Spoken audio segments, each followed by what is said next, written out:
Hello বন্ধুরা, তো আজকে আমার আমেরিকা থেকে এক মামা এসেছিল।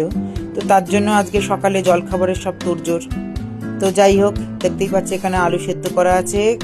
তার ইচ্ছে হয়েছে, সে আমেরিকাতে বাঙালি খাবার তো সেরকম খায় না, ইন্ডিয়ান মার্কেট টার্কেট থাকলেও বাঙালি খাবার অথেন্টিক্যালি পাওয়া যায় না। তো তার শখ হয়েছে যে কড়াইশুটির কচুরি আর সে আলুর দম খাবে। তো আমার মা কড়াইশুটির কচুরি আলুর দম বানিয়েছিল, এমনি সময়ও বানায়।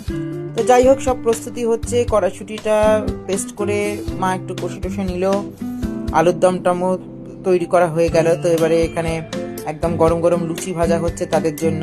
তারা আসবে, একেবারে গরম গরম ভেজে দেওয়া হবে আর কি, এই জন্যই আর কি। তো মা আগের দিন সব রেডি করে রেখেছিল মোটামুটি, তো ওইগুলোই সব গরম গরম ভেজে দিল। এখানে আছে জয়নগরের মোয়া।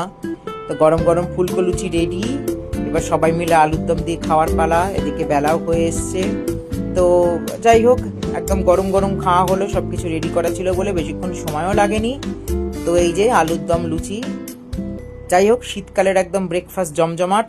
আর কড়াইশুটির কচুরি আলুর দম মানেই তো একেবারে স্বর্গ, সেটা যে কোনো সময়ই হোক। তো যাই হোক, আজকে এইরকমই ছিল।